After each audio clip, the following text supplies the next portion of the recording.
ധനകാര്യമന്ത്രി അവതരിപ്പിച്ചതിന് ശേഷം നോക്കുമ്പോൾ നാളിതുവരെ BJPയും NDAയും പറഞ്ഞിരുന്ന ഫിസ്ക്കൽ ഫെഡറലിസം, കോഓപ്പറേറ്റീവ് ഫെഡറലിസം, ഈ രണ്ട് കാര്യങ്ങൾക്കും ഘടകവിരുദ്ധമായിട്ടുള്ളൊരു സമീപനമാണ് ഈ ബജറ്റിൽ സ്വീകരിച്ചിട്ടുള്ളത്. ഇപ്പോൾ കാർഷിക മേഖലയ്ക്ക് ഞങ്ങൾ വർദ്ധിച്ച തോതിൽ മിനിമം സപ്പോർട്ട് പ്രൈസ് പ്രഖ്യാപിച്ചു എന്ന് ധനകാര്യമന്ത്രി പറയുകയുണ്ടായി.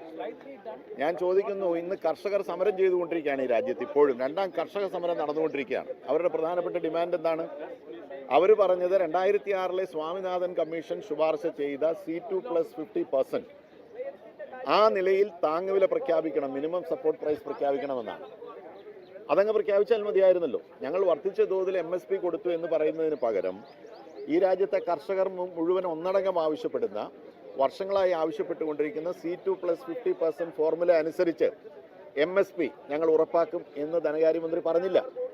അപ്പോൾ കർഷകരോടും കാർഷിക മേഖലയോടും തികഞ്ഞ അവഗണനയാണ് ഈ ബജറ്റ് കാണിച്ചിട്ടുള്ളത്. മാത്രവുമല്ല, കേരളത്തിൻ്റെ കാര്യമെടുത്താൽ കേരളത്തിൻ്റെ പ്രധാന കാർഷിക ഉൽപ്പന്നമായ വിളയായിട്ടുള്ള റബ്ബറിൻ്റെ കാര്യത്തിൽ ഒരു പ്രഖ്യാപനവും ഉണ്ടായിട്ടില്ല.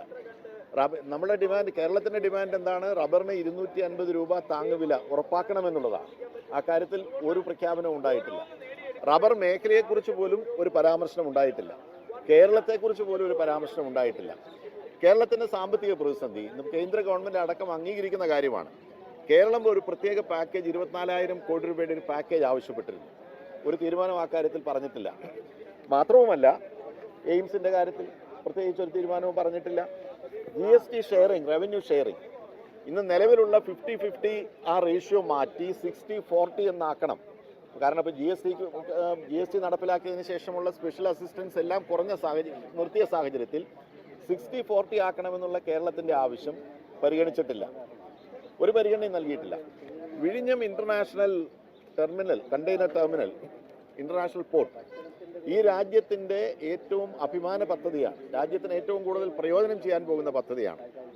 ആ പദ്ധതിക്ക് മുന്നോട്ട് പോകുമ്പോൾ ഒരു 5,000 കോടി രൂപയുടെ സ്പെഷ്യൽ അസിസ്റ്റൻസ് വേണം എന്ന് കേരളം ആവശ്യപ്പെട്ടിരുന്നു. ഒരു തീരുമാനവും ഈ ബജറ്റിലൂടെ പ്രഖ്യാപിച്ചിട്ടില്ല.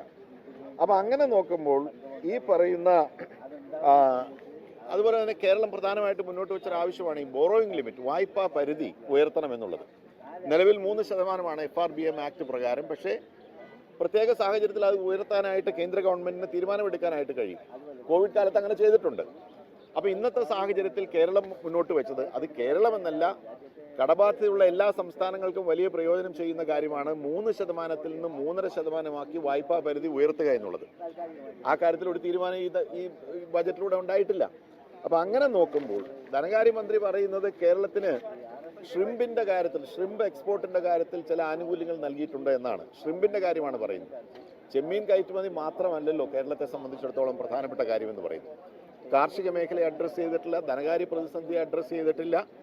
അപ്പോൾ അങ്ങനെ അതുപോലെ തന്നെ പ്രധാനപ്പെട്ട പദ്ധതികൾ, കേരളം ഒരു മെഡിക്കൽ ഡിവൈസസ് പാർക്ക്, അതുപോലെ തന്നെ കൊച്ചിൻ ഗ്ലോബൽ സിറ്റി തുടങ്ങിയ പദ്ധതികളൊക്കെ കേരളം ആവശ്യപ്പെട്ടിരുന്നു. ഈ കാര്യത്തിലൊന്നും അനുകൂലമായിട്ടുള്ള തീരുമാനമുണ്ടായിട്ടില്ല. കേരളത്തിൻ്റെ പ്രധാനപ്പെട്ട കാർഷിക മേഖലയെ അവഗണിച്ചിരിക്കുന്നു. സാമ്പത്തിക പ്രശ്നങ്ങളെ പരിഗണിച്ചിട്ടില്ല.